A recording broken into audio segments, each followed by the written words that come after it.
Cábala mística por Dion Fortune. Capítulo 20. Tiferet, el sexto Sefirá.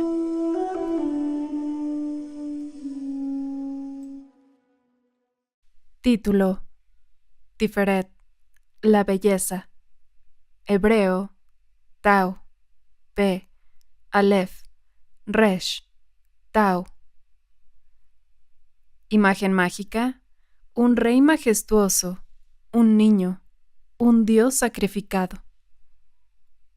Posición en el árbol, en el centro del pilar del equilibrio. Texto yetzirático.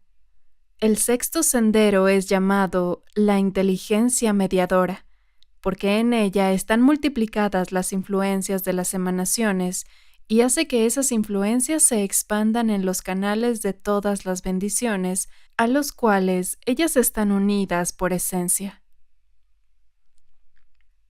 Títulos dados a Tiferet: Zohar, Ampin, el rostro menor; Melech, el rey; Adam, el hijo, el hombre. Nombre divino: el tetragrama, Aloat Vadaat. Arcángel: Rafael.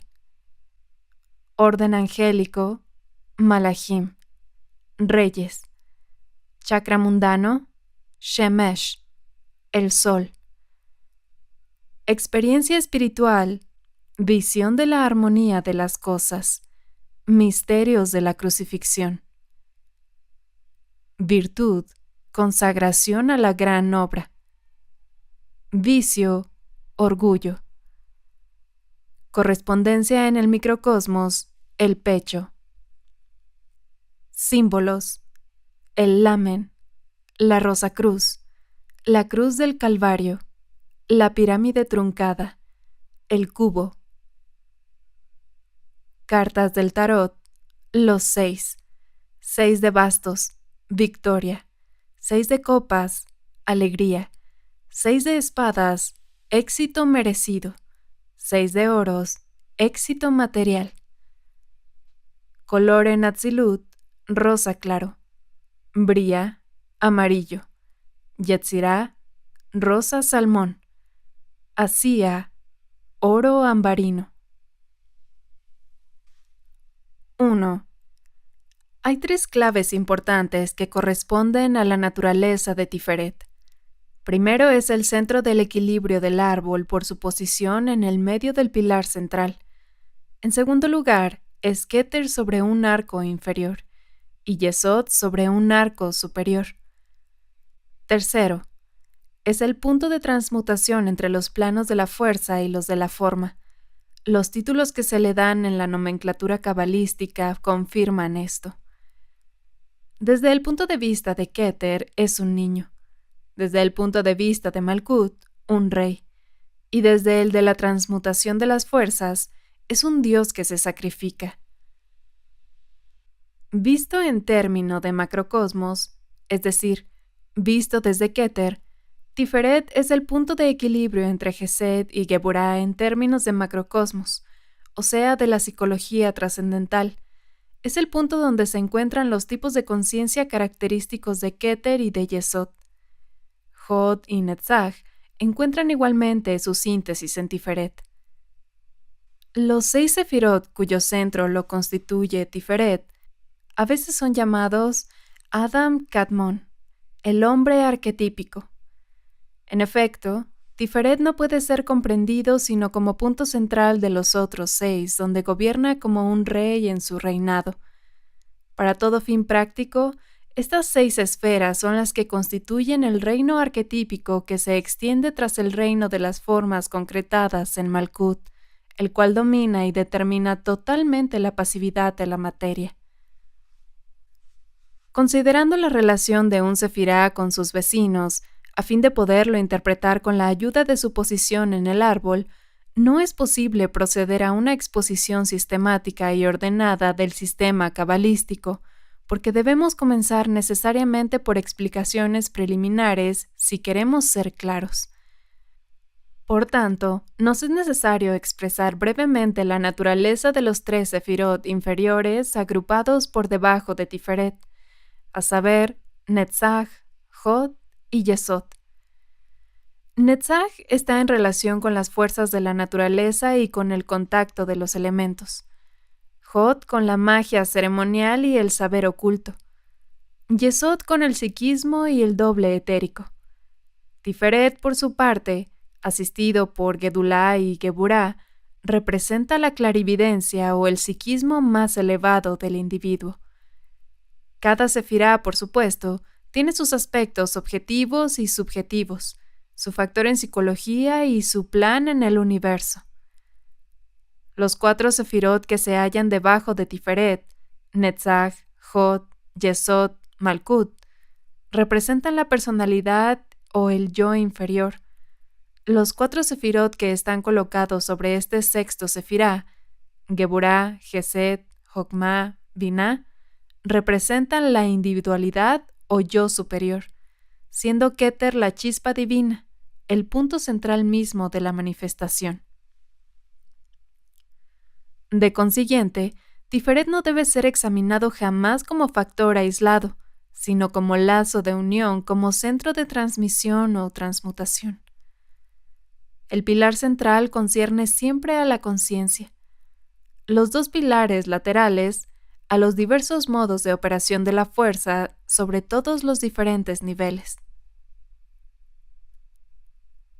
En Tiferet hallamos los conceptos arquetípicos que se cristalizan y se convierten en ideas arquetípicas. En efecto, es el punto de la encarnación, y por esta razón es llamado el niño. Y porque la encarnación del divino ideal implica el sacrificio de la desencarnación, los misterios de la crucifixión son asignados al sexto sefirá.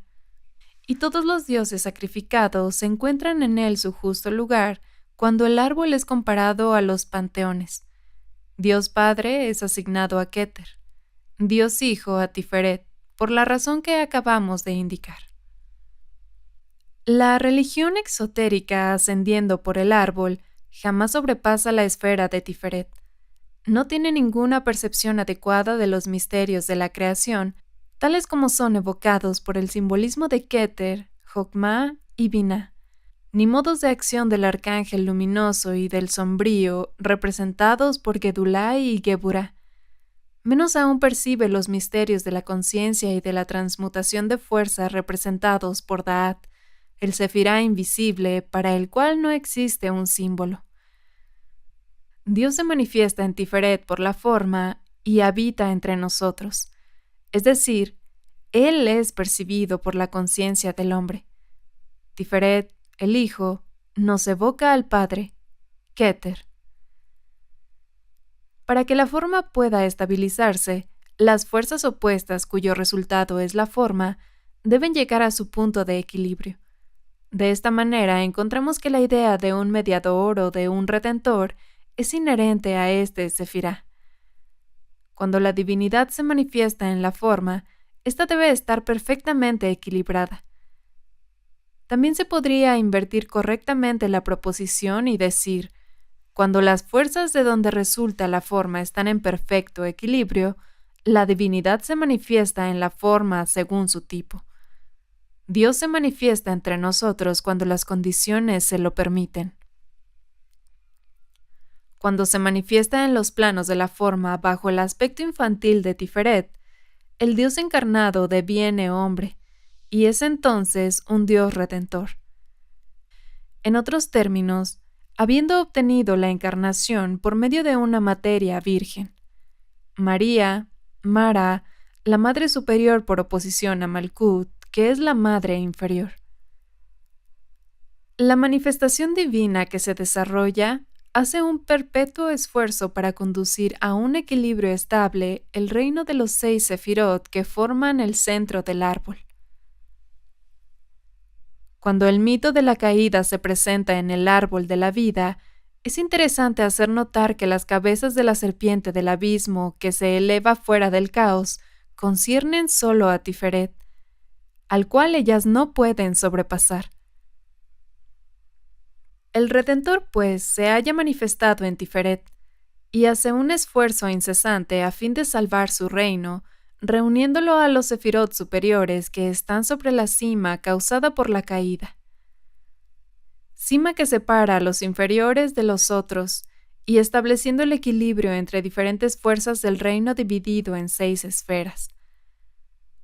Por esta razón, los dioses encarnados se sacrifican, mueren por el pueblo a fin de que la inmensa fuerza generada por este acto compense la fuerza caótica del reino y por ello se salve, es decir, que renazca el equilibrio. Esta esfera particular del árbol es llamada el centro de Cristo, y es aquí donde la religión cristiana tiene su centro. Las religiones panteístas como la de los egipcios y de los griegos tienen su centro en Yesod. Las metafísicas como la de Confucio y Buda lo tienen en Keter. Pero como todas las religiones dignas de este nombre tienen un aspecto esotérico o místico y otro exotérico o panteísta, el cristianismo, aunque su creencia pertenezca esencialmente a Tiferet, tiene también un aspecto místico. Proviene de Keter y un aspecto mágico, como lo muestra el catolicismo popular que halla su centro en Yesod. En cuanto a su aspecto evangélico, se concentra en Tiferet, reverenciado como el niño y como Dios sacrificado. Ignora, sí, el aspecto del rey en el centro de su reino, rodeado por los 5 sefirot de la manifestación. Hasta este momento hemos examinado el árbol de la vida desde el punto de vista del macrocosmos, considerando los diversos arquetipos de la fuerza que manifestándose constituyen el universo. Apenas hemos abordado el punto de vista del microcosmos, que considera el aspecto psicológico de los arquetipos como factores de conciencia. Con Tiferet es menester cambiar de rumbo, porque las fuerzas arquetípicas en adelante serán encerradas en las formas y no podrán ya ser estudiadas más que por sus efectos en nuestra conciencia. En otras palabras, nuestro esfuerzo debe pasar por la experiencia directa de los sentidos, aunque ellos no pertenezcan exclusivamente al plano psíquico, porque funcionan en Tiferet y Yesod a la vez, cada una conforme a su tipo. Cuando estábamos en los niveles superiores, teníamos el recurso de la analogía metafísica, y razonábamos por deducción partiendo de principios originales. Pero ahora estamos en el campo de la ciencia inductiva, debiendo someternos a sus leyes y expresar en su propio lenguaje aquello que podamos descubrir. Pero al mismo tiempo debemos mantener nuestro lazo de unión a través de Tiferet con los pensamientos trascendentales a los que se llega expresando el simbolismo del sexto sefirá en términos de experiencia mística. Toda experiencia mística donde la visión concluya por una luz enceguecedora es asignada a Tiferet, porque la desaparición de la forma en el irresistible aflujo de la fuerza es característica del mundo de conciencia transitoria de este sefirá. Las visiones que mantienen de manera constante una forma claramente definida son características de Yesod, y las iluminaciones sin forma alguna, como las que describe Plotino, conciernen más bien a Keter. En Tiferet se reúnen e interpretan las operaciones de magia natural de Netzach y de magia hermética de Hod. Todas estas operaciones tienen una forma más predominante en la esfera de Hod que en la de Netzach. Las visiones astrales de Yesod deben también ser traducidas en términos de metafísica, merced a las experiencias místicas de Tiferet. Si esta traducción no tiene lugar, la alucinación se produce porque entonces creemos que los reflejos proyectados en el espejo de nuestra subconsciencia y traducidos en ella en términos de conciencia cerebral son cosas en sí, cuando en verdad no son más que representaciones simbólicas.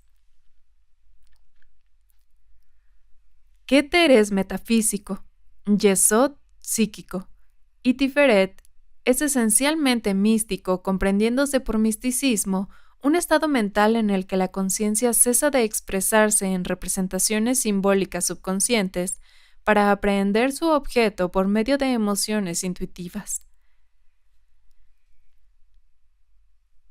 Los diferentes títulos adicionales asignados a cada sefirá y sus nombres divinos en particular nos dan una clave importante para comprender los misterios de la Biblia, libro cabalístico de primera clase. Según la manera que este libro se refiera a la deidad, sabemos a qué esfera del árbol debe ser asignado su modo particular de manifestación. Toda alusión al Hijo se relaciona siempre a Tiferet. Toda alusión al Padre se vincula a Keter y todas las que se hacen al Espíritu Santo están relacionadas a Yesod.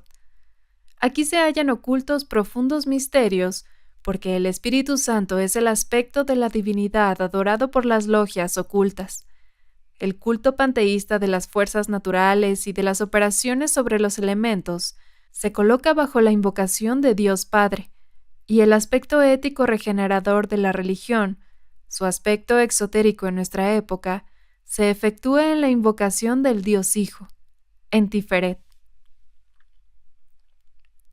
Sin embargo, el iniciado va más allá de su época y procura reunir sus tres modos de adoración, rindiendo culto a la divinidad como Trinidad unitaria, compensando al Hijo de la bajeza del culto panteísta, hace que el Padre trascendente sea accesible a la conciencia humana, porque los que me han visto vieron al Padre.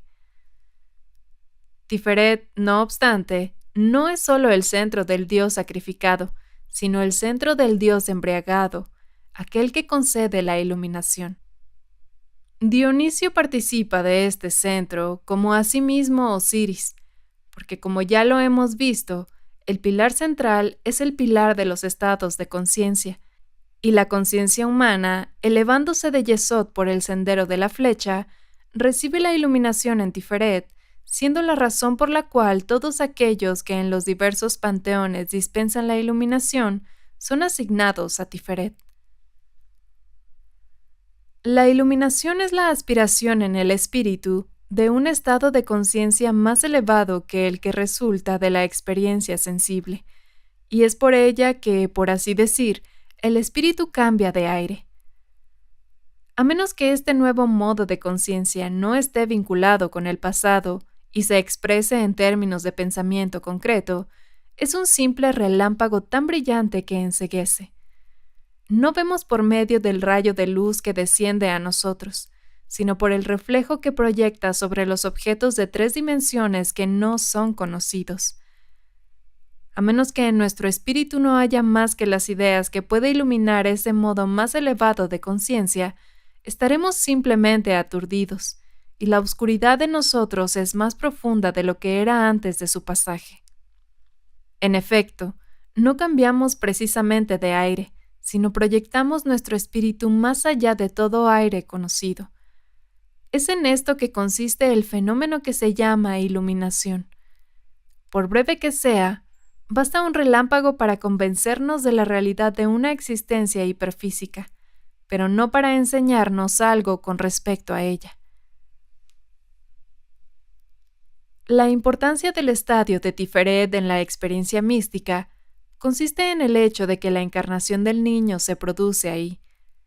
Dicho de otra manera, la experiencia mística engendra poco a poco un conjunto de ideas e imágenes que se convierten en resplandecientes y visibles cuando la iluminación se efectúa.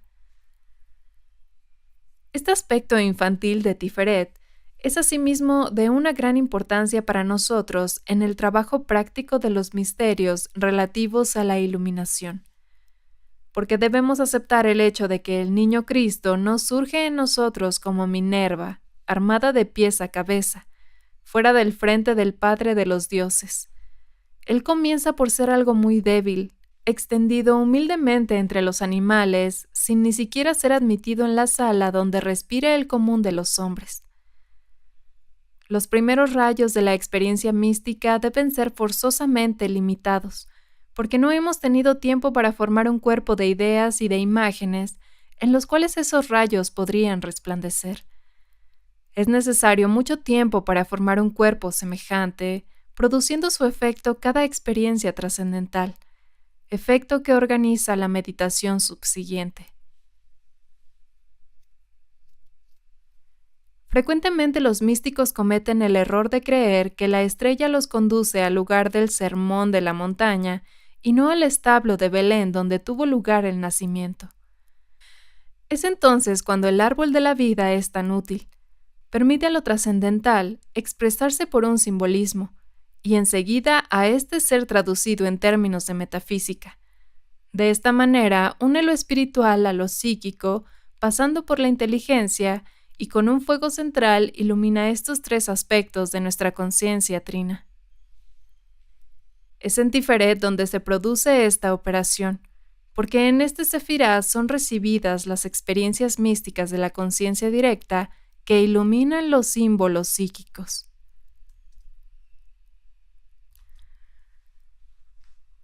2. El pilar central del árbol de la vida es esencialmente el pilar de la conciencia. Lo mismo que los pilares laterales son los poderes activos y pasivos. Examinándolo desde el punto de vista del microcosmos, es decir, de la psicología y no de la cosmogonía, Keter, la chispa divina, en torno al cual se organiza el ser individualizado, debe ser considerado como el punto central mismo de la conciencia. Da'at, el sefirat invisible, se halla también en el pilar del medio, aunque en verdad pertenece a un plan diferente al del árbol de la vida. Cuando, por ejemplo, examinamos a este último microcósmicamente, Da'at vendría a ser su punto de contacto con el macrocosmos. Es solo con Tiferet que alzamos la conciencia netamente definida, individualizada. Tiferet es el punto funcional de la segunda tríada del árbol, cuyos dos ángulos básicos consisten en Geburá y Gedulá, o Geset. Esta segunda tríada, emanada de la primera formada por los 3 sefirot superiores, forma la individualidad evolutiva o alma espiritual. Es ella la que perdura y se repite a través de una evolución. Es de ella que emanan las personalidades sucesivas o encarnaciones. Es ella quien almacena la esencia activa de la experiencia al fin de cada encarnación, cuando la unidad encarnada vuelve al polvo, al éter. Esta segunda tríada es la que forma el alma superior, el yo superior, el santo ángel guardián, el primer iniciador. Es la voz del yo superior que percibe el oído interior y no la voz de los desencarnados ni de Dios como imaginan los que ignoran la verdadera tradición. Guiada por la segunda tríada, la tercera construye con los materiales que le ofrece la experiencia de la encarnación, con Malkut como vehículo físico. La conciencia cerebral pertenece a Malkut y es la única de que dispondremos mientras estemos aprisionados por sus vehículos. Pero las puertas de Malkut no permanecen rigurosamente cerradas, y en la actualidad son muchos los que pueden entrever la fantasmagoría del plan astral y experimentar la conciencia psíquica de Yesod. Cuando se la logra libremente, se abre la ruta hacia un psiquismo más elevado, la clarividencia auténtica que constituye la heredad de la conciencia de Tiferet.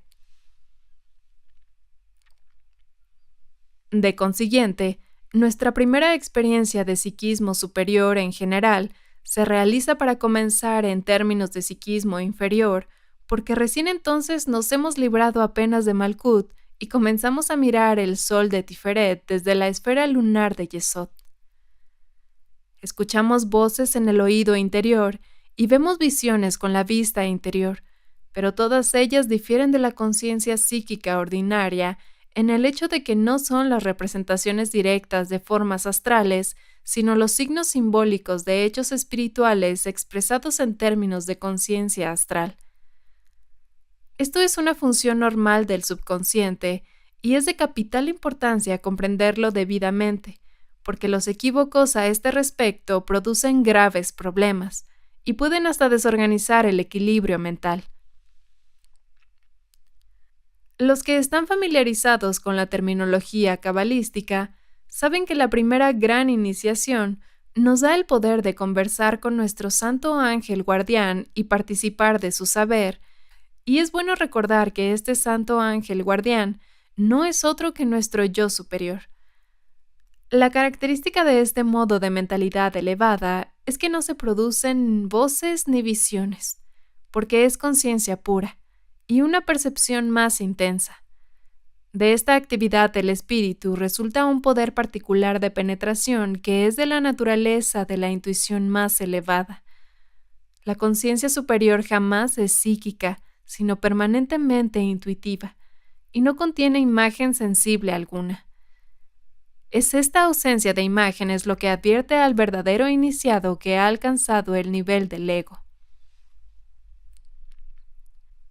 Los antiguos sabían bien lo que acabamos de expresar y distinguían cuidadosamente los métodos mántricos que ponen en contacto con los mundos de abajo, con los mundos de la ebriedad divina conferida por los misterios.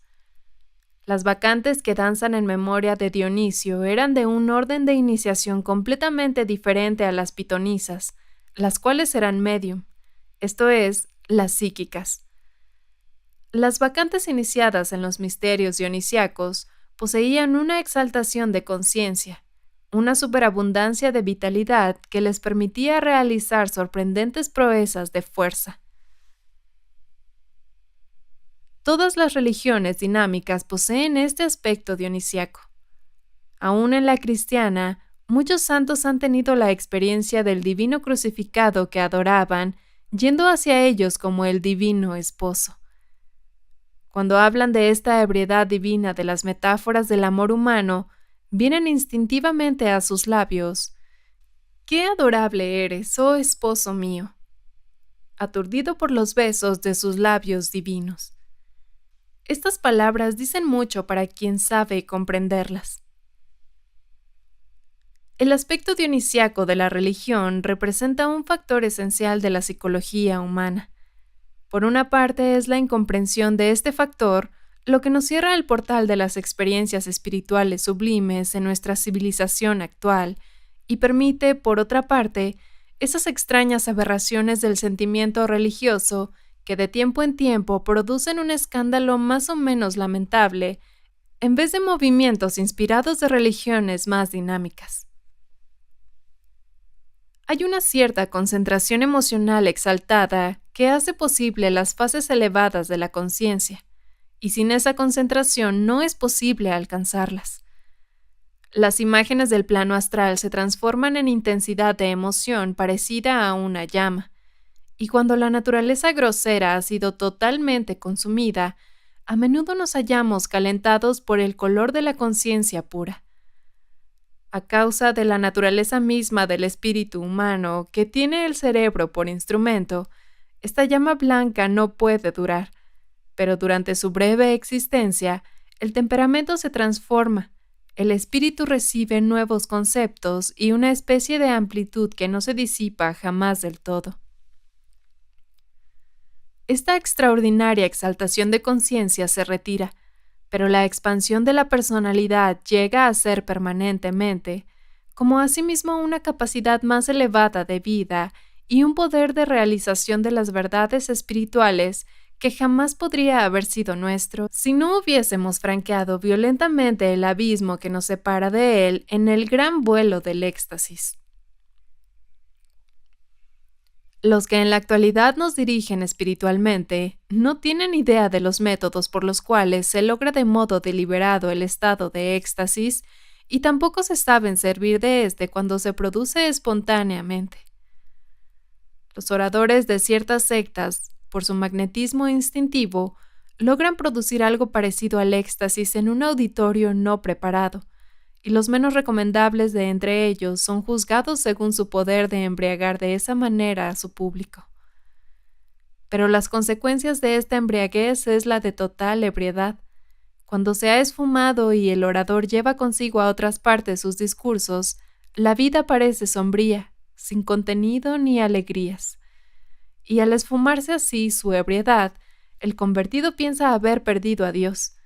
Nadie parece darse cuenta de que el éxtasis es un relámpago de magnesio en la conciencia ordinaria que, si se prolongase, arruinaría el cerebro y el sistema nervioso. Sin embargo, aunque no deba perseguirse cuando el éxtasis es verdadero, atravesamos el punto muerto de nuestra conciencia y despertamos a otra vida. La técnica del árbol de la vida da una definición muy exacta de sus experiencias especiales. Merced a ella, los que son expertos no toman el vuelo de su conciencia superior por la voz de Dios. De la conciencia sensorial de Malkut, pasando por el psiquismo astral de Yesod, ellos ascienden a la intuición sin imágenes, a la conciencia sutil de Tiferet, para descender de inmediato, suavemente, sabiendo lo que hacen. Ellos no confunden los planos y tampoco les permiten mezclarse, sino juzgan a todos desde el centro de una conciencia centralizada.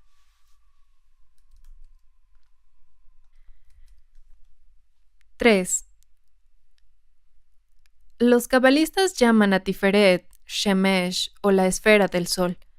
Y a este respecto es interesante hacer notar que todos los dioses solares son dioses salvadores y todos los dioses salvadores son solares, cosa que merece ser meditada. El sol es el punto central de nuestra existencia, y sin él no existiría el sistema solar. La luz del sol desempeña un papel capital en el metabolismo, o sea, el proceso vital de los seres vivientes.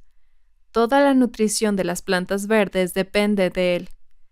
Su influencia está íntimamente ligada a las de las vitaminas, y es un hecho probado que éstas, en ciertos casos, pueden suplir su acción.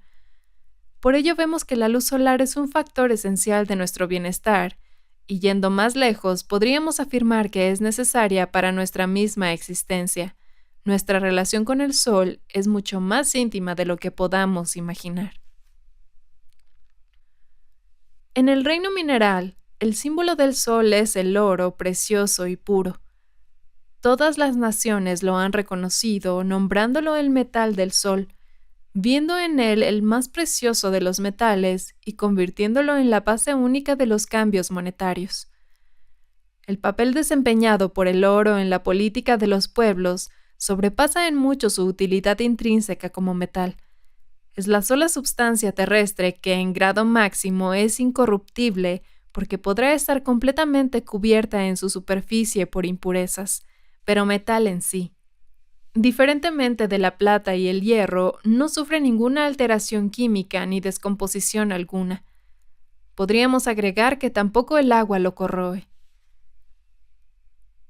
El sol es aquel que nos da vida y la fuente misma del ser. Es el único símbolo adecuado para Dios Padre que puede ser llamado justamente sol tras el sol, siendo Tiferet, por este hecho, el reflejo inmediato de Keter. Es por la mediación del sol que la vida se manifiesta en la tierra, y es por medio de la conciencia de Tiferet que nos ponemos en contacto con todas las fuerzas vitales que podamos, consciente e inconscientemente a la vez. Ante todo, el sol es el símbolo de la energía manifestada. Los influjos ininterrumpidos y excepcionales de la energía solar son los que causan la ebriedad divina del éxtasis. El oro, base de las monedas, es la representación objetiva de la fuerza vital exterior, porque en verdad el dinero es la vida es el dinero, toda vez que sin él no podemos tener ninguna plenitud de vida. La fuerza vital manifestada en el plano físico como energía y en el plano mental como inteligencia y saber puede ser transmutada en dinero por medio de procesos alquímicos, signos de la capacidad o energía de quien los emplea. El dinero es el símbolo de la energía humana por medio del cual podemos acumular, hora por hora, el producto de nuestro trabajo, recibiéndolo como salario a fin de la semana, gastándolo en cosas útiles o ahorrándolo para el uso futuro que consideremos conveniente. El oro representado por los cheques es un símbolo de la energía humana y no puede ser ganado más que por un esfuerzo de esta energía. Cualquiera sea la energía de un padre o de un esposo transmitida por la herencia, siempre es el símbolo de una energía humana en una esfera dada, aunque ello sea en una sociedad de ladrones. Los movimientos subterráneos y secretos del dinero obran en el organismo de las naciones de la misma manera que las hormonas en el cuerpo humano, y hay leyes cósmicas insospechadas por los economistas que gobiernan esos movimientos rítmicos e intermitentes. Keter, el espacio, la fuente de toda existencia, se refleja en Tiferet, que es un agente de distribución y un distribuidor de la energía espiritual primordial. Recibimos directamente esta energía por medio de la claridad solar e indirectamente por la clorofila de las plantas verdes que les permite utilizar la luz, y también la recibimos, aunque de una manera que podríamos decir de segunda mano, por medio de los tejidos de los animales herbívoros. Pero el dios solar es algo más que una fuente de vida. Es también el sanador cuando la vida está amenazada, pues ella, sus excesos, sus errores y sus deficiencias, es lo que constituye la actividad en los procesos de la enfermedad, la cual no dispone de más energía que la tomada de la vida del organismo. Toda curación debe consistir en reajustes de la fuerza vital, y son los dioses solares a quien hay que invocar con este objeto, a consecuencia de la relación íntima entre el sol y la vida. El conocimiento de estos hechos y la manipulación de la influencia solar eran los medios de curación empleados por los antiguos sacerdotes iniciados. En la Grecia antigua, esos medios eran el fundamento, los cimientos de Esculapio. Nosotros, los modernos, hemos aprendido el valor de la luz solar y de las vitaminas en nuestra economía fisiológica, pero no hemos realizado el papel capital del aspecto espiritual de su influencia en nuestra economía psíquica, comprendiéndose este término según la aceptación que nos da el diccionario. Hay un factor tiferético en el alma del hombre, factor que, según la antigua tradición, tiene su correspondencia física en el plexo solar, no en el corazón ni en la cabeza, y que tiene el poder de concentrar el aspecto sutil de la energía del sol, de la misma manera que la clorofila concentra un aspecto más tangible en la flor de una planta. Si por cualquier circunstancia estamos impedidos de asimilar esta energía, nos volvemos tan enfermizos, débiles de espíritu y de cuerpo, como una planta que crece en una caverna privada de la claridad que la alimenta. Esta separación con el aspecto espiritual de la naturaleza es debido solo a actitudes mentales. Cuando rehusamos conocer nuestro papel verdadero en la naturaleza y el de ella en nosotros, impedimos el doble juego de ese magnetismo vital entre la parte y el todo. Y faltándonos los elementos esenciales para el crecimiento espiritual, no podremos lograr la salud psíquica.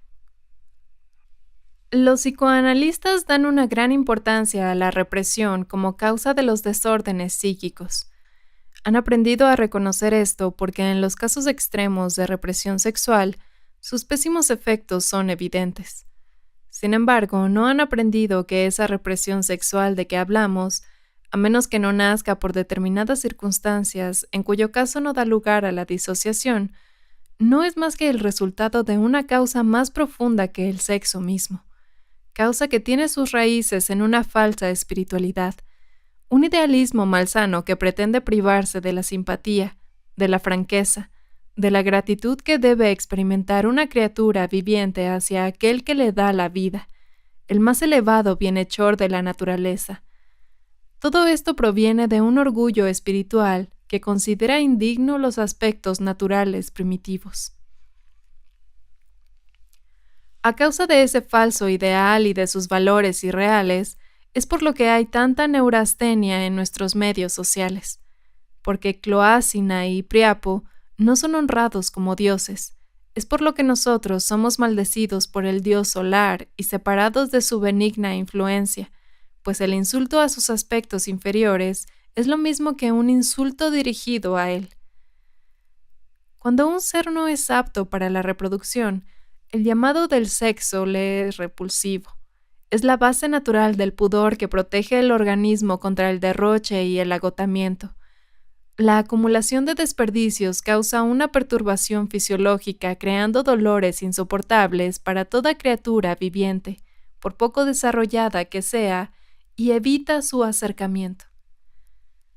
Nuestras condiciones artificiales de la vida han sacado miles de prejuicios irracionales y nefastos de esas dos repulsiones tan racionales y útiles en las condiciones naturales. La repulsión cesa de ser normal y no sirve para su meta biológica.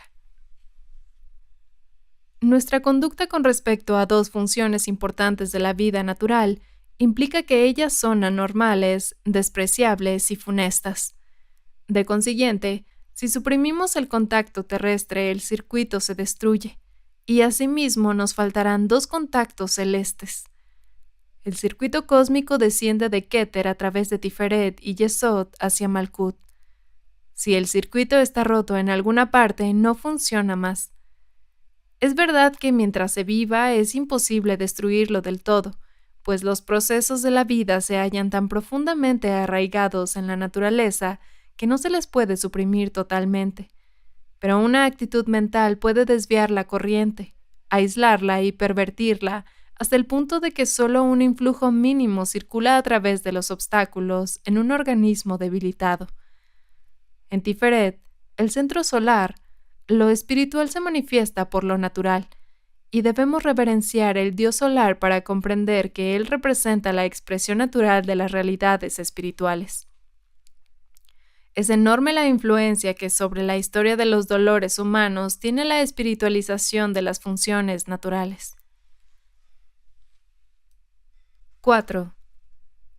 A la luz de lo que ya sabemos sobre el significado de Tiferet, los símbolos a él asignados constituyen un estudio de los más instructivos porque tenemos ahí un ejemplo muy claro de la manera en que para cada sefirá, los símbolos que lo representan se entrelazan en una interminable corriente de asociaciones concatenadas. El sentido de la palabra hebrea Tiferet es belleza. De las múltiples definiciones que han sido dadas a este término, la más satisfactoria es aquella que hace consistir la belleza en una relación de proporciones armoniosas, cualquiera que sea la cosa en cuestión, material o moral. Por tanto, es interesante notar que el sefirá de la belleza es el punto central del íntegro equilibrio del árbol y que una de cada dos experiencias espirituales evocadas por Tiferet es la visión de la armonía de las cosas. Es curioso que dos experiencias espirituales diferentes y a primera vista sin relación recíproca estén asignadas a Tiferet. En efecto, es el único sefirot del árbol que ofrece esta anomalía. Todavía solo se ve asignar diversas imágenes mágicas. De consiguiente, debemos preguntarnos por qué es el sefirá central el que ofrece estos múltiples aspectos. La respuesta se encuentra en el Sefer Yetzirah concerniente a Tiferet en la parte que dice: el sexto sendero tiene por nombre inteligencia mediadora. Ahora bien, un mediador es esencialmente un intermediario, un lazo de unión. Por tanto, Tiferet en su posición central debe ser observado como una fuente de doble corriente y en efecto recibe por una parte los influjos de las emanaciones y por otra hace expandir esta influencia en todos los canales de bendiciones. De consiguiente, debemos considerarlo como la manifestación exterior de los sefirot más sutiles, y asimismo como el principio espiritual de los 4 sefirot más densos que él. Desde el punto de vista de la fuerza, Tiferet es forma, y desde el de la forma es fuerza. En efecto, es el sefirá arquetípico en el cual todos los grandes principios representados por los sefirás superiores se hallan formulados en conceptos. En él están multiplicados los influjos de las emanaciones, como dice el Sefer Yetzirah. El nombre Zohar Anpin, el rostro menor, opuesto a Arik Anpin, el rostro inmenso, uno de los títulos de Keter, confirma en su máximo grado esta idea. En efecto, los principios amorfos de Keter toman una forma en la esfera abstracta del espíritu superior. Así como dejamos dicho, Keter se refleja en Tiferet. El anciano de los días se ve su imagen en un espejo y esta apariencia reflejada del rostro inmenso o del Padre es el rostro menor o el Hijo. Tiferet, vista desde arriba, es la manifestación menor y nueva generación, y vista desde abajo, es decir, desde Yesod Malkut, es Adam Kadmon o el hombre arquetipo. Tiferet Melque, el rey, el esposo de Malcán, la esposa, uno de los títulos de Malkut. En Tiferet es donde encontramos las ideas arquetípicas que forman el andamiaje invisible de toda la creación manifestada, formulando los principios originales de los sefirot más sutiles. Se podría decir que es un tesoro de imágenes acumulado sobre un plano superior, pero mientras que las imágenes del plano astral reflejan las formas, las de Tiferet, cristalizándolas de alguna manera, nacen de las emanaciones espirituales provenientes de los poderes más elevados. Tiferet es el mediador entre el macrocosmos y el microcosmos. Como arriba es abajo. Tal es la clave de la esfera Shemesh, donde el sol que se halla en el trasfondo del sol se condensa en la manifestación. En la anatomía del hombre celeste se encuentra la interpretación de toda organización y de toda evolución. En efecto, el universo material es literalmente los órganos y los miembros del hombre celeste. Y comprendiendo el alma de Adam Kadmon, que consiste en el influjo de las emanaciones, es como podemos interpretar su anatomía en términos funcionales, lo cual es el único método inteligente para juzgar una anatomía. La ciencia en general es tan vacía de todo contenido filosófico porque se contenta con ser descriptiva y retrocede frente a las explicaciones verdaderas. En la psicología trascendental, la cual es la anatomía del microcosmos, el pecho corresponde a Tiferet. En él se hallan los pulmones y el corazón, y debajo de estos órganos, en relación íntima con ellos y controlándolos, está el gran núcleo de nervios conocido bajo el nombre de plexo solar, nombre que con justicia fue dado por los antiguos.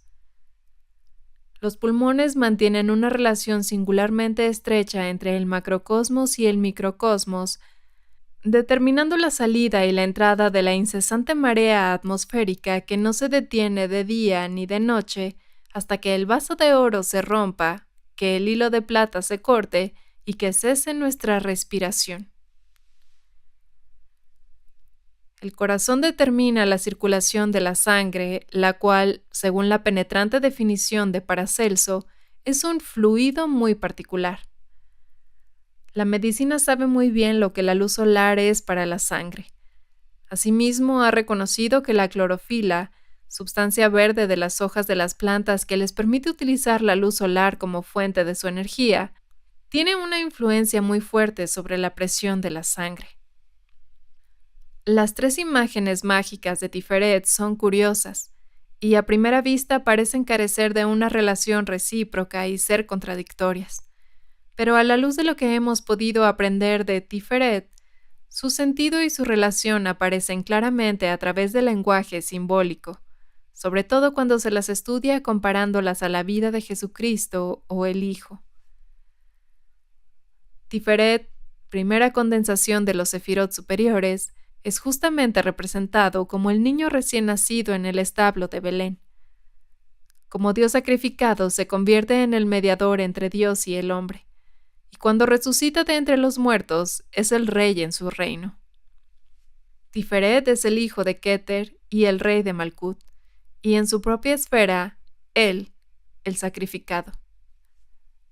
No comprenderemos a Tiferet si no tenemos alguna noción del sentido exacto del sacrificio, el cual difiere mucho del sentido popular que lo concibe como una pérdida voluntaria de algo que nos es querido. El sacrificio es la transferencia de la fuerza de una forma a la otra. En realidad no existe la destrucción de una fuerza. Por completa que nos parezca su desaparición, ella permanece inalterable en virtud de la gran ley natural de la conservación de la energía, la cual mantiene en existencia a nuestro universo. La energía puede estar encerrada en una forma y por eso ser estática, o también puede franquear esta prisión de la forma para circular libremente. Cuando hacemos un sacrificio cualquiera, tomamos una forma estática de energía y rompiendo la envoltura que la retiene prisionera, la libramos de la circulación en el cosmos. Lo que de esa manera sacrificamos vuelve a tomar otra forma en un tiempo determinado. Si aplicamos esta concepción a las ideas religiosas y éticas del sacrificio, obtendremos algunos resultados notables.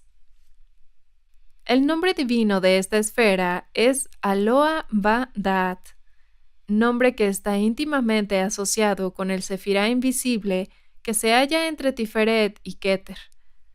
Como hemos visto, este Sefirá puede ser aproximadamente definido por el término entendimiento o el alborear de la conciencia, y podemos traducir la frase Aloha Ba Da'at, tetragramatón, por Dios manifestado en la esfera del espíritu. En el microcosmos, Tiferet representa el psiquismo superior al modo de conciencia de la individualidad o el ego. Es esencialmente la esfera del misticismo religioso y también lo opuesto a la magia y al psiquismo de Yesod, porque como lo recordaremos, los sefirot del pilar central representan niveles de conciencia y los sefirot de los pilares laterales, sus poderes y sus modos de funcionamiento. Se nos dice que Tiferet es la esfera de los maestros, es el templo eterno en los cielos, que mano alguna ha construido, es la gran logia blanca. Es aquí, encontrando a los maestros, donde el adepto iniciado funciona en su más alta conciencia, y es por las sílabas del nombre, por la justa comprensión del sentido de ese nombre, Aloha Ba Da'at, que él se abre a esta conciencia superior. Un nombre llega a ser para nosotros un nombre de poder en la medida que nos compenetramos de su significado. Para el asesino, el nombre de su víctima es una palabra de poder, y tal es el poder conocido que en ciertos países, un instrumento destinado para registrar la presión de la sangre se sujeta al brazo de un sospechoso mientras la policía lo interroga. El nombre del muerto y otras palabras relacionadas al crimen se le murmuran al oído, y si estas son palabras de poder para él, el instrumento lo registra de inmediato y sin error posible. La creencia popular imagina que los nombres de poder tienen una influencia directa sobre los ángeles, los demonios y otros seres, pero no es así.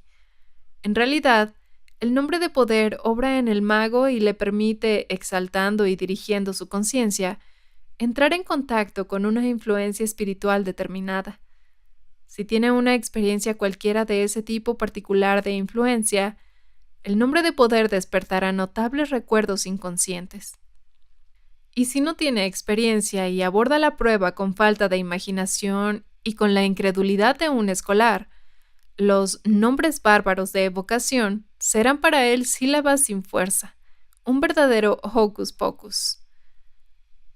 Es necesario notar que para el creyente católico, ese término, hocus pocus, que para el protestante significa la superstición y el fraude, tiene el sentido de hoc es corpus, lo cual es algo por completo diferente. En estos tópicos no es sino el punto de vista lo que importa. Es por esta razón que una definida experiencia espiritual es asignada a cada sefirá, y mientras una persona no la haya experimentado, no será iniciada en este sefirá. Con respecto a los nombres de poder, no podrá usarlos. Según la tradición, no es suficiente conocer un nombre de poder, sino es menester saber cómo se lo hace vibrar. Generalmente se cree que la vibración de un nombre es la nota justa en la que se lo canta, pero la vibración mágica exige algo por completo diferente. Cuando se experimenta una profunda emoción y al mismo tiempo se siente devocionalmente exaltado, la voz baja en muchos tonos de su ritmo normal llega a ser resonante y vibrante. Ese temblor de emoción del acento de la devoción es lo que constituye la pauta vibratoria de un nombre, lo cual no puede ser enseñado ni aprendido, porque es un fenómeno instintivo. Es como el viento que sopla donde quiere. Cuando acontece, uno es sacudido de pies a cabeza como una oleada de fuego, y todos los que lo sienten escuchan aún contra su voluntad. Escuchar vibrar un nombre de poder es una experiencia extraordinaria, pero lo es más aún hacerlo vibrar uno mismo. El arcángel de Tiferet es Rafael o el espíritu que está en el sol. Es también el espíritu que sana. Cuando el iniciado trabaja en el árbol, es decir, cuando evoca imaginariamente en su aura un diagrama del árbol de la vida, formula a Tiferet en su plexo solar entre el pecho y el abdomen. Si anhela trabajar en la esfera del sexto Sefirot y concentrar su espíritu en este centro, a menudo se halla que se ha convertido en un espíritu de pie en el sol, rodeado de la fotósfera inflamada. Una cosa es situar un sefirá en su aura, y otra bien diferente transportarse a ese sefirá. Como primera operación se puede recibir la influencia del sefirá, lo que constituye un buen método para la meditación diaria. Como segunda operación, la posición se invierte, y lo interior se convierte en exterior. En vez de tener en sí el sefirá, se penetra en él, y es solamente entonces cuando se puede emplear su poder. Esta segunda experiencia es lo que forma el punto culminante de un sefirá. El orden angélico de Tiferet es el de los malajim o reyes, que son los principios espirituales de las fuerzas naturales. Nadie puede controlar esas fuerzas, ni siquiera ponerse en contacto sin peligro con esos principios elementales, a menos de poseer la iniciación de Tiferet, que es la de un adepto menor. Pues es menester haber sido aceptado por esos príncipes de los elementos, es decir, es necesario haber realizado la ultérrima naturaleza espiritual de las fuerzas naturales antes de poderlas usar bajo forma elemental. En esta forma elemental subjetiva, ellas aparecen en el microcosmos como poderosos instintos de combate, de reproducción, de degradación, de exaltación y otros factores emocionales bien conocidos por todos los psicólogos. De consiguiente, es evidente que si despertamos y estimulamos estas emociones de nuestra naturaleza, se deberá hacerlo para usarlas como servidores de nuestro ego, es decir, de la razón y del principio espiritual que mora en nosotros. Es necesario, por tanto, que cuando queremos servirnos de las fuerzas elementales, lo hagamos con la ayuda de los reyes, bajo la presidencia del arcángel y la invocación del nombre divino apropiado a la esfera celeste. Desde el punto de vista del microcosmos, esto significa que los poderes elementales de nuestra naturaleza están en relación con el yo superior, en vez de estar disociados en el mundo interior de los Qliphoth, el cual es el inconsciente de Freud. Se sobreentiende que las operaciones elementales no se cumplen en la esfera de Tiferet, pero es necesario que ellas sean controladas desde lo alto de esta esfera por poca magia blanca que se efectúe. Faltando ese control, la magia negra surge de inmediato. Se dice que cuando la caída, los 4 sefirot inferiores se separaron de Tiferet y fueron asignados a los Qliphoth. Cuando las fuerzas elementales se separan de sus principios espirituales en nuestros conceptos y se convierten en fines en sí, aunque no se pretenda ningún mal y se trate de una simple experiencia, se produce inevitablemente una caída acompañada por la degeneración. Pero cuando realizamos claramente el principio espiritual que por doquier domina en la naturaleza, hay estado de inocencia, para usar este término teológico en un sentido definido. En este caso la caída no se produce. Podemos trabajar en seguridad y desarrollar fructíferamente esta clase de fuerzas en el seno de nuestra propia naturaleza, conduciendo así a la libertad, el equilibrio, tan necesarios para la salud del espíritu. Esta correlación del espiritual y de lo natural, que evita toda caída a este último y lo mantiene en estado de inocencia, prácticamente es uno de los puntos más importantes tratándose de magia. 5. Como ya se ha comprobado, dos distintas experiencias espirituales ocurren a la iniciación de Tiferet: la visión de la armonía de las cosas y la visión de los misterios de la crucifixión. Ya hemos hecho notar que Tiferet ofrece dos aspectos y que de consiguiente son normales dos experiencias espirituales para la iniciación. En la visión de la armonía de las cosas, echamos una profunda mirada a la parte espiritual de la naturaleza. En otros términos, nos encontramos con los malajim o reyes angélicos. Por medio de esta experiencia, percibimos que la naturaleza es solo el aspecto más denso del espíritu, la túnica exterior que oculta, cubriendo la túnica interior de gloria. Esta percepción del sentido espiritual de la naturaleza, tan lamentablemente deficiente en nuestra vida religiosa actual, es responsable de tantas enfermedades de los nervios y de tantas desgracias conyugales. Es por la visión de la armonía de las cosas que nos unimos a la naturaleza y no por medio de contactos elementales. Los seres humanos que de una u otra manera se hayan elevado por encima del grado primitivo no pueden unirse a la naturaleza sobre el nivel elemental sin incurrir en la degradación, la bestialidad, en los dos sentidos de este término. Los contactos naturales tienen lugar por el intermediario de los reyes angélicos de los elementales en la esfera de Tiferet, o sea, por la realización de los principios espirituales que dominan la naturaleza. Y en este caso, el iniciado aborda a los seres elementales en nombre del rey que los gobierna. De alguna manera, desciende a los reinos elementales en nombre del rey que los gobierna. De alguna manera desciende a los reinos elementales trayendo consigo su virilidad y obra entonces sobre los elementos como un iniciador. Si los busca sobre el nivel que le es propio, abjure de su virilidad y retorna a una fase de evolución anterior. La fuerza elemental no limitada y tenida en jaque por las fuerzas de un cerebro humano se convierte en un poder desequilibrado que se expande por los vastos canales de la inteligencia humana. El resultado es el caos, el cual es el reino de los Klipot. Los misterios de la crucifixión son macrocósmicos y microcósmicos a la vez.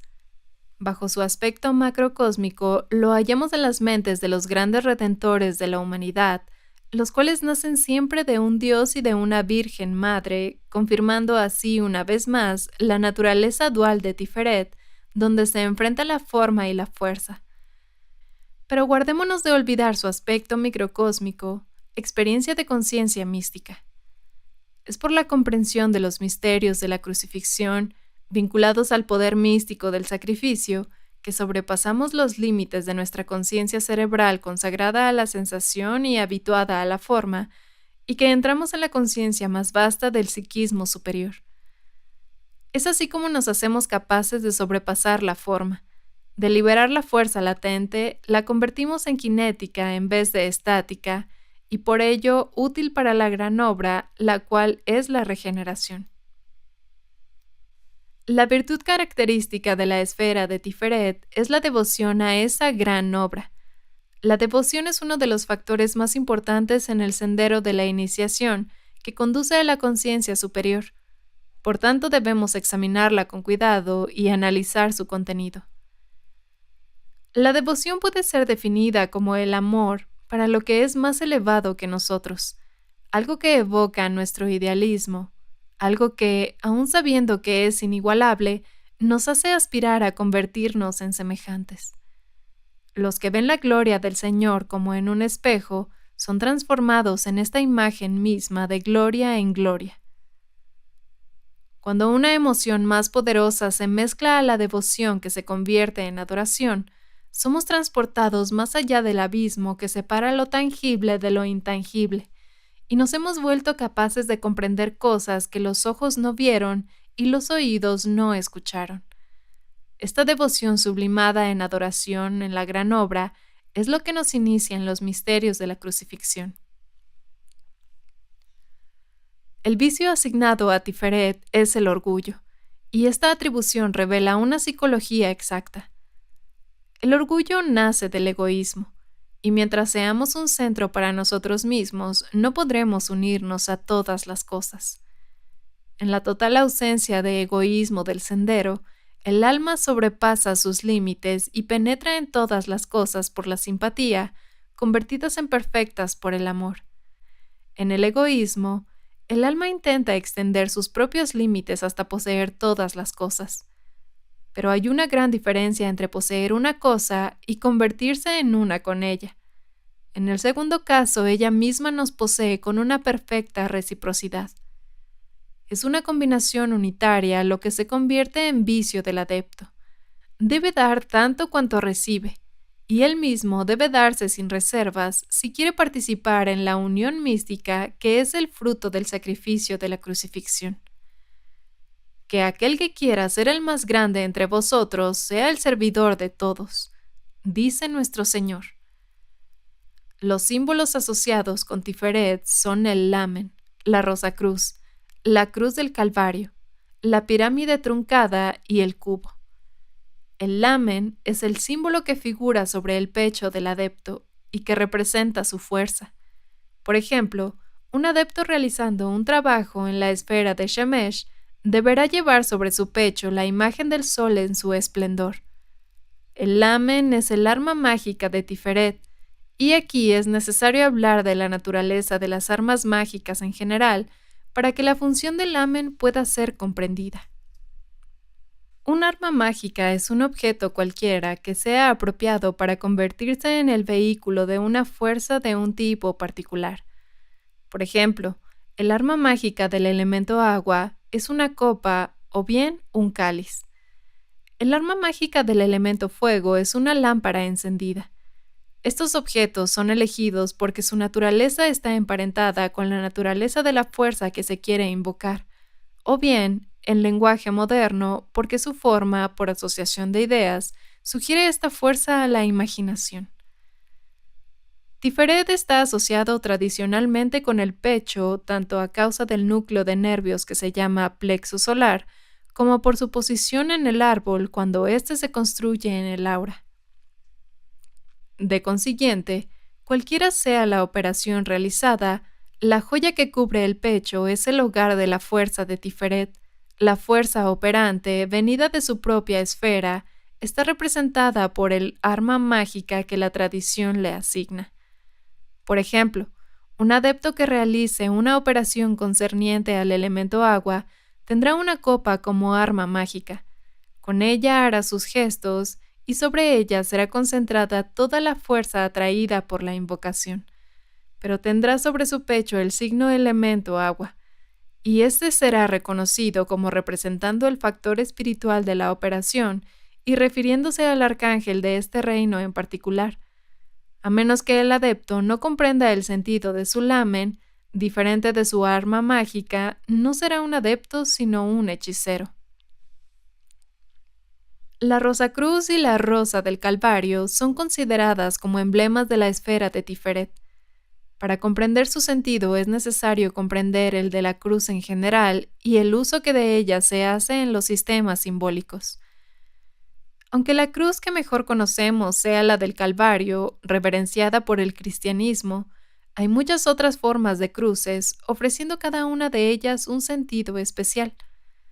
La cruz de brazos iguales, como la Cruz Roja del Servicio Médico Militar, es llamada por los iniciados la cruz de la naturaleza y representa el poder en equilibrio. Se halla en la parte superior de ciertos emblemas célticos, frecuentemente rodeada por un círculo, de manera que la cruz céltica consiste en un brazo terminado por una cruz natural y no tiene la menor relación con la cruz del Calvario, que es de la cristiandad. El brazo de la cruz céltica es en efecto una pirámide truncada.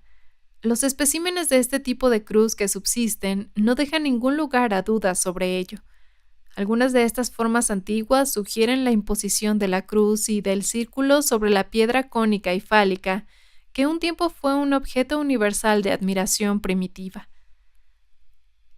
La svástica es también una cruz de la naturaleza, llamada algunas veces la cruz de Thor o martillo de Thor, pues se supone que su forma indica la acción torbellineante de sus relámpagos.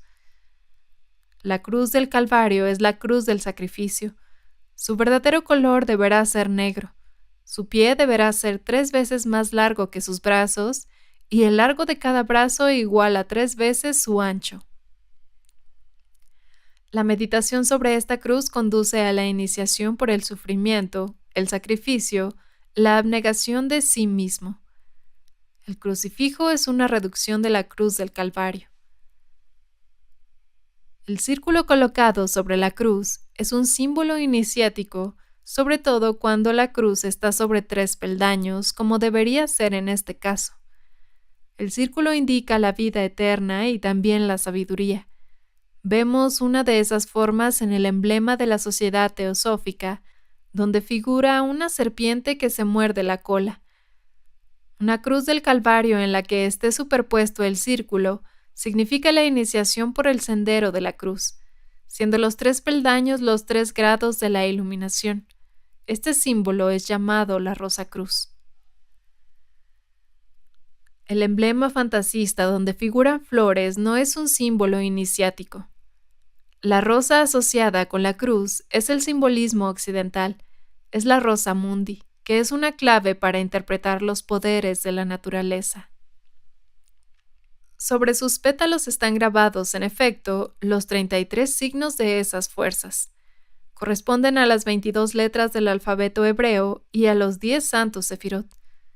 Estos a su vez están asociados a los 32 senderos del árbol de la vida, y esto es la clave que permite comprender la rosa mundi.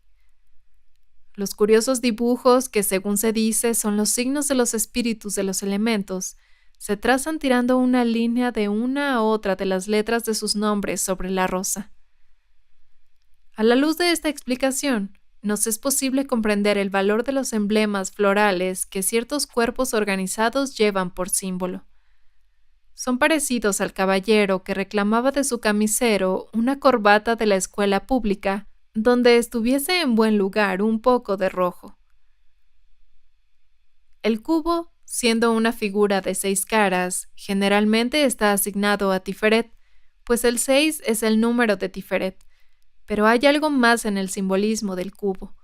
Es la forma más simple del sólido y como tal el símbolo apropiado para Tiferet en la esfera del cual aparece la forma. El símbolo de Malkut es el doble cubo que significa como abajo es abajo. La pirámide simboliza el hombre perfecto, sólidamente apoyado en la tierra, esforzándose en unirse con los dioses. En otros términos, el Ipsimus. La pirámide truncada simboliza el adepto iniciado o adepto menor que ha franqueado el velo pero que todavía no ha conquistado todos sus grados. Esta pirámide, cuyos 6 lados corresponden a los 6 sefirot que constituyen el hombre arquetipo o Adam Kadmon, es complementada por la adición de los 3 sefirot superiores que se resumen en la unidad de Keter. Los 6 del juego del tarot son igualmente asignados a Tiferet y en ellos se transparenta claramente la naturaleza armoniosa de este sefirá. El 6 de bastos es el señor de la victoria, el 6 de copas, el señor de la alegría. Aún la serie maléfica de las espadas se adapta a la serenidad de este sefirá, y el 6 de este palo significa el señor del éxito merecido, el éxito a precio del combate. El 6 de oros es el éxito material o el poder bien equilibrado.